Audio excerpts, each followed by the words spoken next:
This series sure knew how to attract celebrities. Welcome to MsMojo, and today we're counting down our picks for the top 10 New Girl guest stars. For this list, it's all about the funniest, best-fitting, and most epic guest stars to appear on New Girl. Number 10, Peter Gallagher. The stress of planning his and Cece's wedding was beginning to drive Schmidt a little crazy, so Jess volunteers to help. Don't worry. We just put those there for people to break. Really? No, they were very expensive. But I own the place, so why don't we say this one broke too? And when sampling wines for the wedding, she helps herself to the winery owner, only to realize that Gavin from the winery was none other than Schmidt's long-absent dad. Gavin? That's okay. Gavin, not Dad. That's just where I'm at right now. Understood. I'm grateful you're calling me anything at all. I wanted to say I'm sorry. Peter Gallagher is a great actor to play Schmidt's dad. They share a serious resemblance to each other, and he delivers the perfect blend of humor and sincerity that makes him perfectly believable as a Schmidt. Jess, I am so sorry. I had no idea you two were together. I thought you were his physical therapist. And fun fact, Max Greenfield played a young Peter Gallagher on the OC. You know, if you're not a pamphlet reader, I could take you to coffee. Number 9, Linda Cardellini. You may remember her best as Lindsay from Freaks and Geeks, Chutney from Legally Blonde, or Velma from the live-action Scooby-Doo. But our favorite Linda Cardellini role is as Jess's disaster of a big sister, Abby. Hey, Abby. Oh, look who came to pick up her big bad sister. Over the course of 3 exciting episodes, appropriately titled Sister 1, 2, and 3, Linda Cardellini tore through the loft. She pulled mean pranks on Jess, moved in with Schmidt in his new place, and just generally drove Jess crazy. Abby Day, Abby Day. She always says the most inappropriate stuff. You acapella sing at me one more time, I'll rip that stupid little dress off you and shove it down your mouth. She sped out of the loft just as quickly as she stormed in, but we'll always have those 3 episodes. And Schmidt likely still has some scars from Abby's homemade jewelry to remember her by. Schmidt, you got something crazy around your neck. Abby made this. Look, ow. Look at that. Not a fan. I forgot how much I love making jewelry. Schmidt's been lending me money for supplies. Yeah. Schmidt, are you bleeding? Oh, look at that. I most certainly am. Number 8, Mary Elizabeth Ellis. From the waitress on It's Always Sunny in Philadelphia to Nick's life-ruining ex-girlfriend, Ellis perfectly matched the show's humor as Caroline. Thank you so much for getting us in. Yeah, no problem. Maybe to pay me back, you can stop prank calling me. What? Hello, Caroline. She first appears on the show in the very first episode when Nick turns down a chance for a drink with her to go save Jess from being stood up on a date. Nick, can I get that drink? No, I gotta go help a friend, Caroline. And she returns multiple times throughout the show to throw a wrench into Nick's life. He even came close to leaving the loft for good and moving in with her, until he realized that she is not what he wants. Nick? Hey, no way! Caroline of my past, what a pleasant surprise! My ex-lover, no! And she returns again when she accuses Nick of cheating on her with Jess. Thankfully, they finally got closure. She's the reason that I left. I always thought that it was Jess. I'm glad I'm not crazy. Number 7, Olivia Munn. You're a whiskey girl like me. You're a whiskey girl? Arguably one of Nick's best girlfriends pre-Jess, Angie makes Nick break his rule of never crossing the bar to meet her. Ladies! Stop fighting! Hey! Stop this now!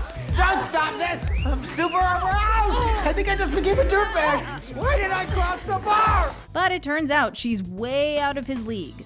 Nick isn't exactly a risk taker.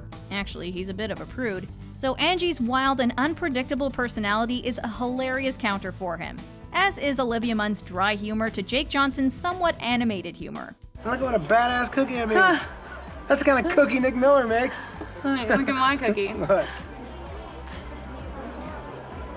Yeah, but there are people here. Are you not into having sex with around people? Even though things end up not working out, she manages to pull the, as Jess puts it, turtle-faced Nick out of his shell a bit, which, if you know Nick, is no easy feat. What do you want me to do? Go to brunch? Are we supposed to read articles and then talk about them together? Okay, I'm never going to be that kind of girl. Number 6, Josh Gad. I'm Jess. Hi, how are you? I'm Bear Claw. The hilarious Josh Gad brings his comedy genius to New Girl in the form of the kind and generous, but also kinda sad Bear Claw. Maybe I'll see you around. I'm in the phone booth. When Bear Claw and Andy come into the bar to deliver some beer, Nick accidentally gives him Jess's number, when she meant it for Andy, and they have a disastrous date. I got your text from before, and I have figured out my sex character.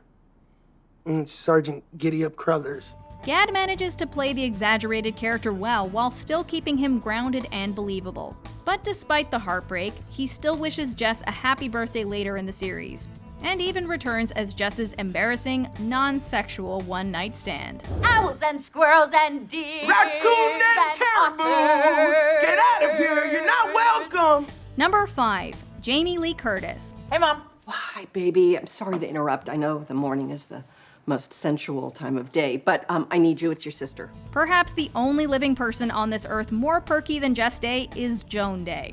Apparently, she doesn't have Jess's edge. I should also warn you guys that my mom's a little bit perky. Wait, you think she's perky? Well, she doesn't have my dark side. I got that from my dad. Adding to her long and diverse repertoire of roles, Jamie Lee Curtis portrays Jess's adoring mom.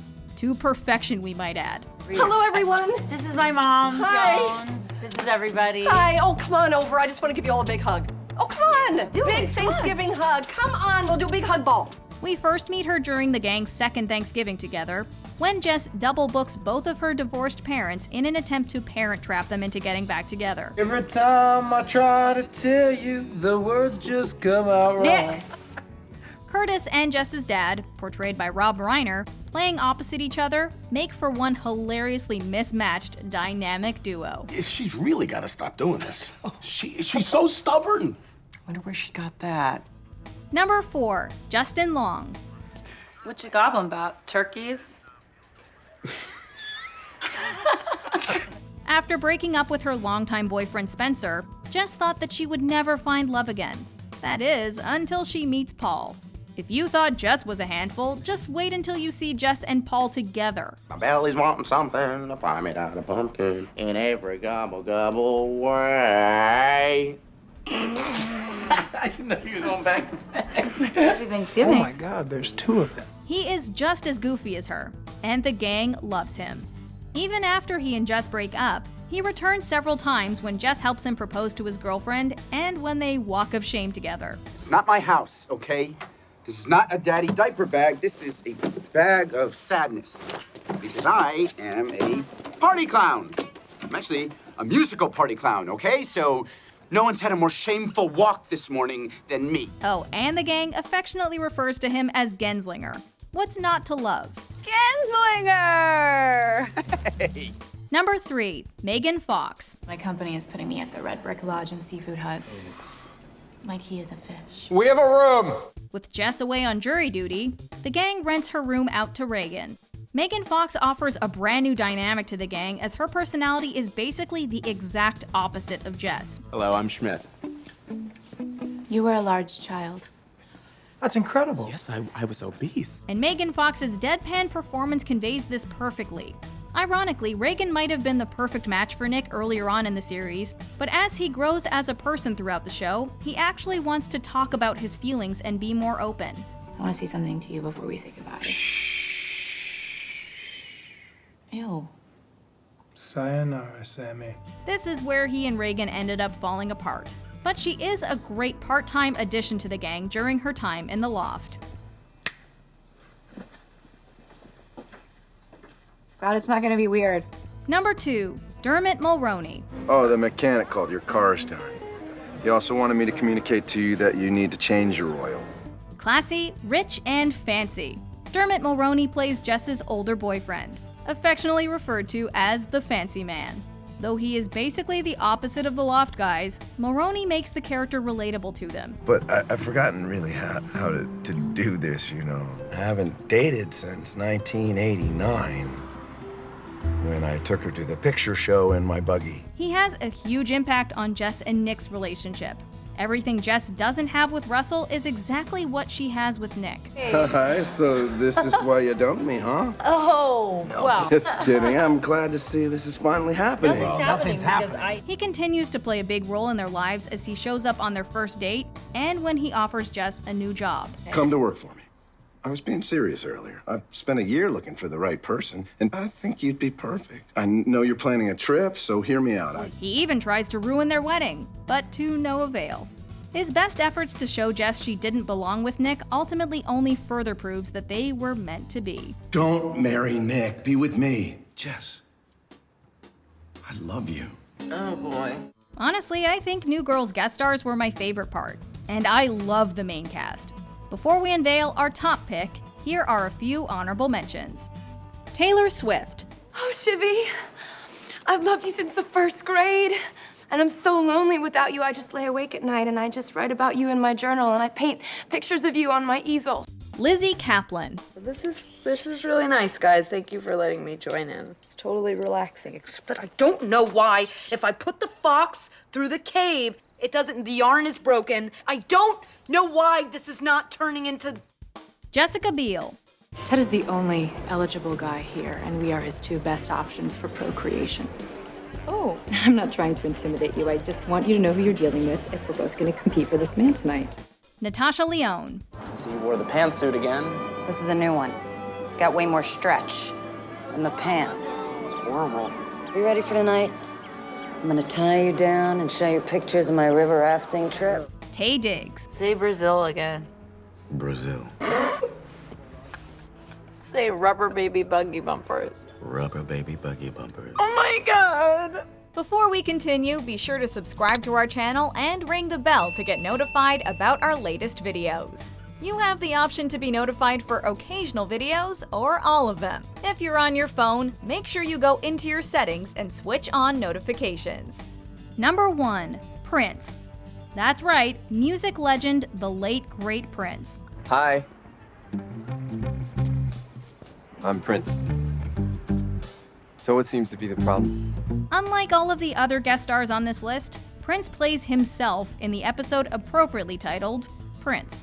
After nearly getting run over by his assistant, Jess and Cece get invited to a party at Prince's house. The gang is just as starstruck as you'd expect. Oh my God! Oh my God!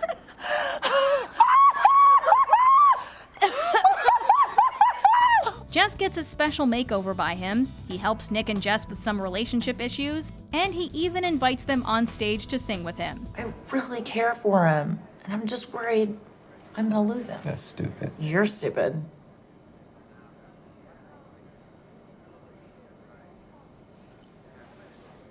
I forgive you. Oh my God, thank God. Oh, and he ends the night with Cece. Meeting Prince is hands down one of the gang's greatest adventures and the show's most unforgettable guest star. Do you agree with our picks? Check out this other recent clip from MsMojo. And be sure to subscribe and ring the bell to be notified about our latest videos.